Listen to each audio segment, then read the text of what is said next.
今日個題目就係講陰陽燭啦，追渣菇。其實今日咧，如果我其實着古裝講可能好啲啦，因為其實今日我會用咩嚟講咧，就用《孫子兵法》咧試圖啦吓，咁啊希望有趣啲啦，係包裝成個陰陽燭分析，同埋講個大事。咁啊講咩咧？第一個事就係講《孫子兵法》同我哋炒股票有咩關係咧？咁我只覺得其中個好大關係咧，就係佢入邊嗰個信息啊，佢個主旨啊，係要大家計多啲數。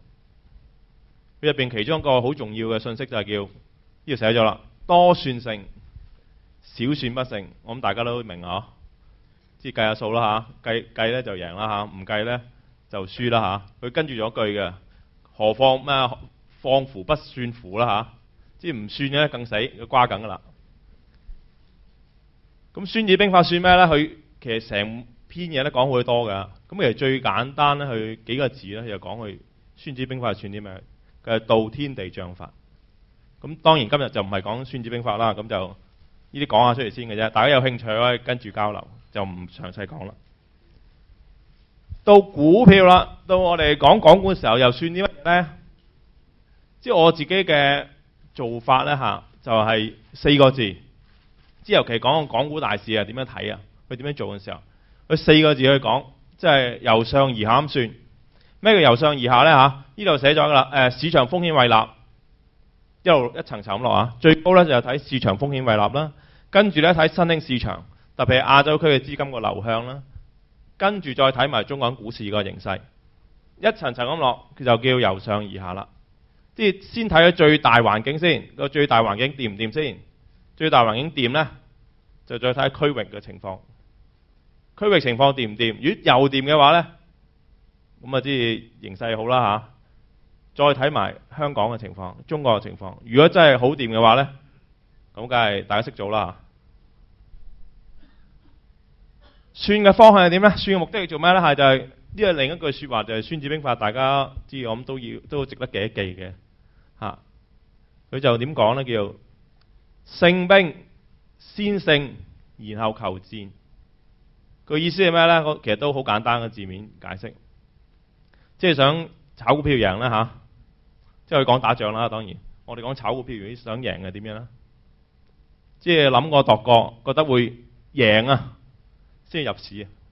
即係先勝，覺得贏機會好大呢，先去入市。因為好多識好多散戶朋友都係嘅，即係好中意炒股票咁樣。咁啊，炒股票考眼光覺得，咁啊係咪都想買啲股票嘅？咁呢，就唔理個勝算高唔高呢，佢都買咗先算噶啦。咁呢就唔係叫勝兵啦。咁我哋想做，即係我自己覺得炒股票呢，就唔係考眼光嘅，考眼光唔使炒股票啊，大把嘢考啊。咁啊，你賭下波、賭下馬咪算咯，10零幾廿蚊啊、幾百蚊賭下算啦。炒股票就唔係考眼光，係賺錢噶嘛。咁賺錢就一定要勝啊，好重要啦。咁就係要計咗數先後求戰啦嚇。咁啊頭先用由上而下方法去計數啦，算啦嚇。咁你逐個講啦。首先就講即係環球嘅市場風險胃納。市場風險胃納呢個文雅啲啦嚇。如果即係俗啲講法，即係環球市場嘅身痕嘅指數啦。即係如果成個市場人呢，越身痕呢，咁啊對啲投資工具呢，特別啲高風險投資工具呢，就越着數啦。咁啊，股票呢都係屬於高風險投資工具之一，所以如果咁講啦嚇，即係如果市場風險胃納係強嘅時候，或者大家比較身痕嘅時候，想賺錢嘅時候呢，咁啊對港股有着數啦。咁樣點樣睇個身痕指數啦嚇？咁啊好多方法嘅。咁啊，如果打開本書啦嚇，或者小弟上一本書呢，都講咗好多個指標出嚟㗎。咁啊，今日當然不能一一盡講啦，咁啊時間都比較緊張啦嚇。咁啊，留翻啲時間去答問啦。咁不能一一盡講。咁我主要講2個。今次第一就係講澳元。澳元咁大家都好熟悉㗎啦。咁好多係啦，啲朋友去銀行做外幣都係玩澳元㗎啦。咁點解呢？就因為利率高啦嚇，啲息高。其實唔知啲大家嘅，其實全球市場都係㗎啦。澳元呢，就係當大家想賺息嘅時候呢，就會攏晒落澳元㗎啦。即係想賺息之時嗰個啦，大家覺得即係承受風險能力強啲啦，唔係好驚風險，就想賺。即係我成日講嘅就係想贏啦，唔驚輸嘅時候呢，咁呢就會揾澳元噶。澳元係點呢？而家即係換句話嚟講啦，澳元如果好嘅時候呢，即係風險胃納強啦，咁一路咁由上而下落去呢，就對港股好啦。澳元而家點呢？呢個其實就係星期一個圖嚟嘅，因為要係就住嗰個大會嘅時間啦，星期一個圖啦，就冇 update 到㗎。不過人肉報價機唔緊要。而家係其實1.05㗎嘛，睇臨嚟嘅之前呢，今日6點30分到啦嚇，係1.05。1.05意思呢，即係同呢個差唔多啦，幾廿點子跌咗啲啦嚇。咁幾廿點子都唔少嘅，如果玩外匯孖展。但係差唔多意思就係你睇翻個圖呢，其實唔好大問題喎。因為點解呢？咁紅色就係之前呢，睇到紅色啊，之前呢就破咗紅色呢位啦，就破咗佢下降軌啦，轉好啦。更加重要咧係再破埋上面呢個黑色呢條線，呢條線咩線呢？就係一個叫前浪頂啊！即破咗呢頂之後呢，澳元其實呢就進入所謂無阻力區啦，因為跟住冇嘢㗎咯，上面冇嘢。即起碼去幾廿年啦，有呢個報話幾廿年去冇嘢嘅。再之前100幾廿年我唔知啦嚇。有圖睇嚟講啦，而家上面冇嘢，無阻力區。咁無阻力區，咁知唔知升去邊啦嚇？咁可能隨時回頭都唔出奇，但係呢，你睇唔到個作邊。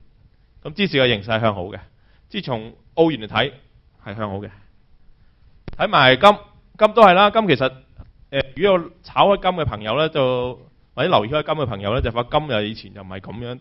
即係我話係一個風險胃納指標啦，但係以前唔係喎。以前呢，金升肯定係衰嘢喎，因為金呢就代表大家又驚啦嚇，即係對即係叫資金避難所。第一，第二呢，就覺得金升呢就係反映市場呢係驚通脹，咁死人㗎啦。但係呢，就金呢近幾年呢，就我覺得係可能同 ETF 有關啦，即係交易所買賣基金出咗之後呢，金嘅走勢就同以前即或者可以走勢反映背後嘅嘢呢，同以前唔同咗啦。而家金呢升升跌跌呢，好多時同嗰啲高風險資產呢係相似嘅，你哋睇到都係幾相似嘅勢，接近環球股市走勢㗎。咁如果係咁嘅角度嚟講呢，金嘅升跌亦係反映到市場個風險胃納嘅。咁而事實上金呢冇乜嘢㗎嘛，你係揸金係炒咩呢？係炒個價㗎啫嘛，冇乜嘢喎，乜都冇模式㗎喎。如果高息上仲要比息添㗎喎，所以係齋炒價。即係炒金嘅人呢，即係承受風險能力呢，可能仲強喎，冇揸拿啊嘛。咁從呢個角度講呢，你金向好呢，亦反映到起碼呢短期內嘅個市場風險胃納呢係好嘅。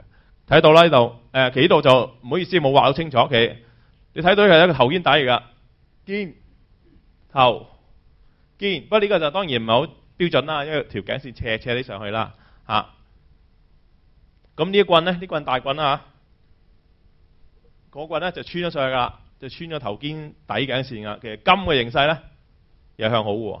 即係換句話嚟講呢，從我睇兩個啦，今次就係金同埋澳元啦，兩個反應呢，即係由最頂級嘅國際市場風險胃納嚟講呢，係形勢係向好嘅。睇完國際，睇新興市場啦。新興市場係點樣呢？呢個幾條線啦，比較複雜少少啦嚇。第一呢條線呢個前浪頂啦嚇，其實可以畫個3個形都得嘅嚇。呢度就係破咗下降軌啦，同埋留意住喎，呢個破下降軌呢係一個用裂口形式破上去喎，破完再一個陽燭啦，跟住再一支大陽燭就對穿呢個前浪頂啦。咁即係咩意思呢？其實即時呢，印度股市呢，其實就比較強嘅。咁點解睇印度呢？因為印度呢，其一金磚四國，咁另外幾個我識噏啦嚇，就無謂多講啦。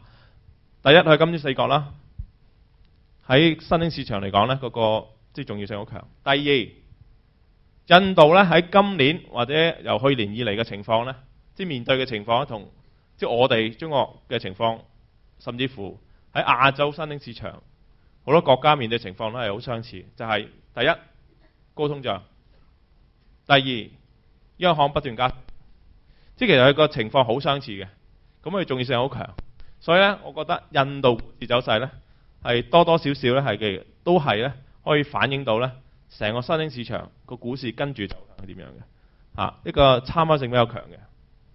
咁而家睇到啦，話齋呢度破咗上去，嘣一聲，個勢係強嘅喎。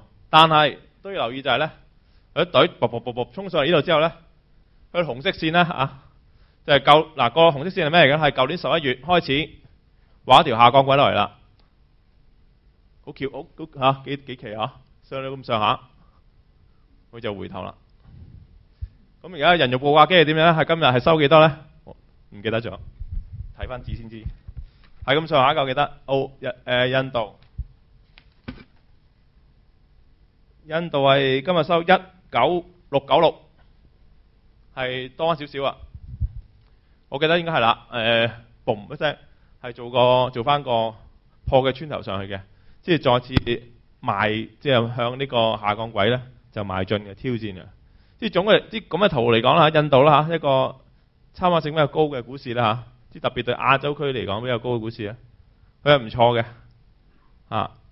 當然係上面有啲阻力，即係可能再大升嘅空間咧，好似唔好，即係有啲阻力啦。但係低位嚟講，佢個突破係唔錯喎呢個。